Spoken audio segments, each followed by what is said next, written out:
It's a subject that is very, dear to my heart because it's something that you deal with every day ever since you start working as a woman.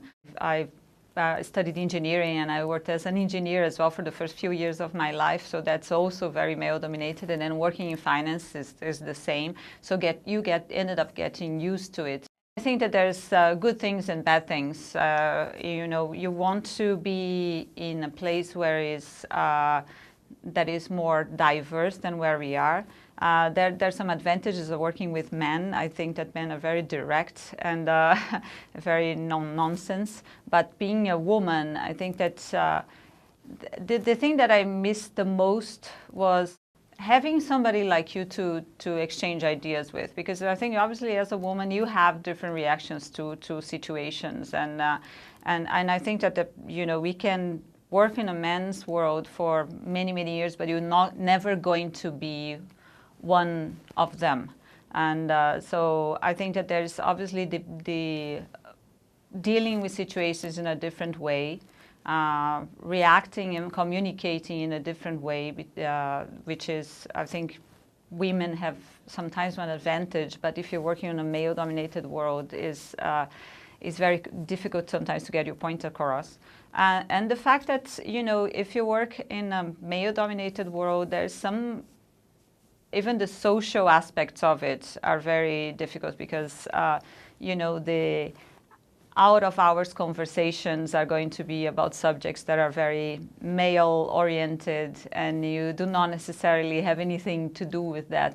And I think that that's what happens outside of work is also very important, not only the hours that you're working. And that's something that you end up having to try to make connections in different ways, which for the man is much easier than for a woman.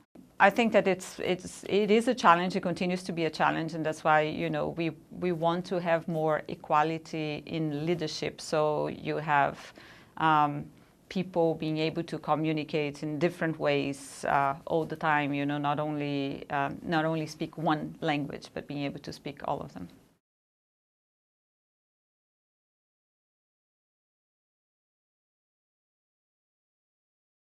It's a great world to work in, and I'm really happy with doing what I do. I really enjoy working. I always did, so that's why I never stopped.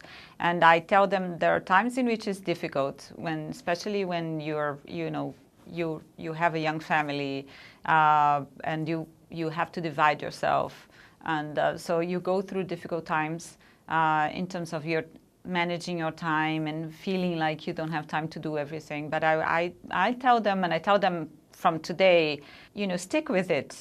Don't give up, because you're not going to regret it, and you're able to do it. They're here, so they know how it is. Another thing, obviously, you don't have to do everything yourself. You can divide. Hopefully you're going to have a partner who are going to be able to take part of the burden with you. And I think that's very important, is that the families work together as a union. Doesn't have to be everything on the woman. And I think we're used to, as women, taking care of everything and not leaving anything to other people. But, I think that you have to also learn how to rely on your partner or your family to help you. And everybody's going to be happier afterwards.